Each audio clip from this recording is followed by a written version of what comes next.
Good afternoon, folks, and welcome to another episode of Talking Faith, where Johnny and I just take some time to share some thoughts about faith, maybe things that have come up over the last week, maybe stories that have come to our mind from the past, and just share a little of our experience and talk it through with one another, but also give you an opportunity to reflect with us, maybe encourage you to talk faith with some other folks around you. And I encourage you, just like us, to grab maybe a cup of tea or a cup of coffee, sit down, relax, and enjoy as we have a little bit of a conversation together. So Johnny, what's been on your mind then this week?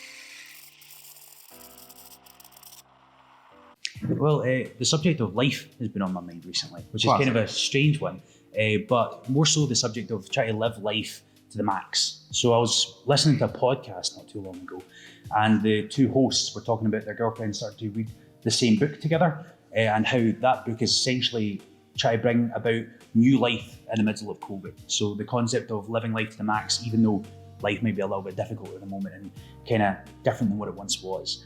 And a lot of that came down to planning, or at least trying to plan, even when maybe some of the plans may not come together.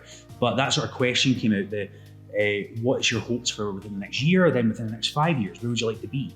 And I started thinking through that question myself. You know, where do I want to be in a year? Where do I want to be in 5 years?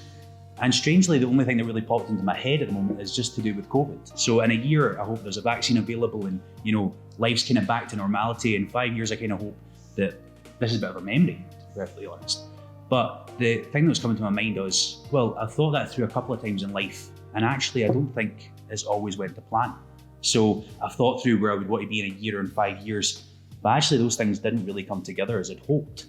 So I think that kind of brought to my mind this whole living life to the max, planning for the future is a bit inconsistent, because life can be very ebbs and flows quite a lot, as in it might be going good sometimes, bad some other times. It might go to plan, it might not go to plan. So that's been on my mind a little bit recently. Okay, that's fair.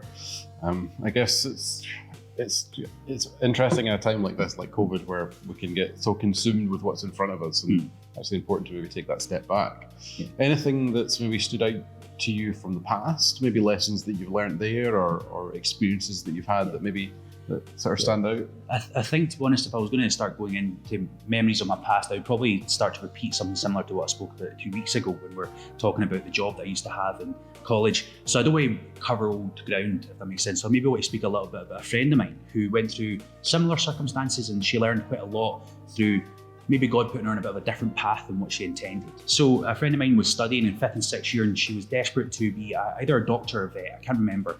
One of those jobs that you need a lot of good grades for. One that I was nowhere near getting. But still, she tried really hard in 5th year. Like, all her tests suggested that she was going to be doing well, and when the final tests came, she messed it up and she didn't get the grade she was looking for.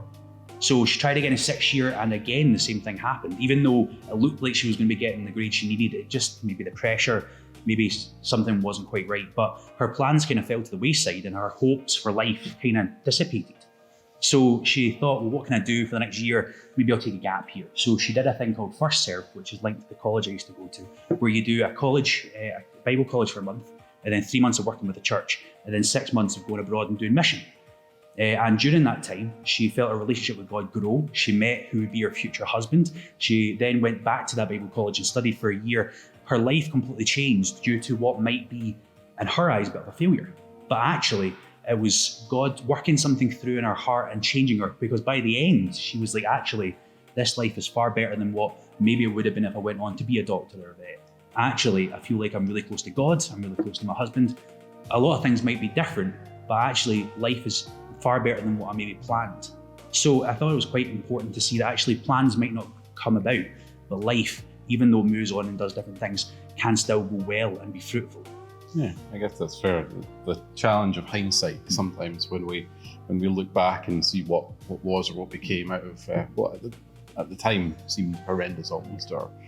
So is there anything that maybe stands out to you scripturally with all this?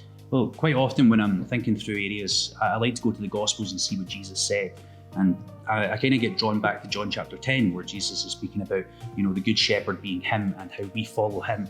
And it comes to John chapter 10, verse 10, and we hear him say that, you know, the thief comes to steal, kill and destroy, but I come that you may have life, and life in all its fullness. And I find that very important, because what we're seeing from Jesus is offering a life with him which is far greater than any other type of life. Life goes ebbs and flows, and life doesn't really turn out the way you hope it to.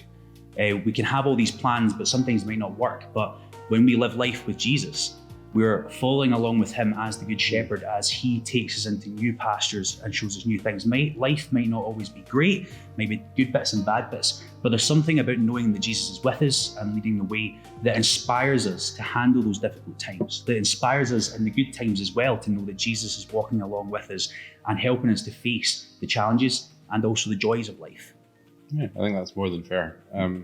It almost makes me think of that little analogy, the one that gets talked about with the professor, where they take the jar and they fill up the jar. And when you start with the little things, you can't fit the big things in. But when you start with the big things, the key things like Jesus, when that's foundational, then we add the other things on top. We are surprised by what we can fit in. So I'd encourage each and every one of you to take some time to think what it means to live life to its fullest, and to be thinking of Jesus, and to be putting the things of him first, to be trusting in him and listening for his call, even when things maybe don't seem to be working out quite so well. So thanks for sharing, Johnny, and thanks for listening, and we'll catch you next week.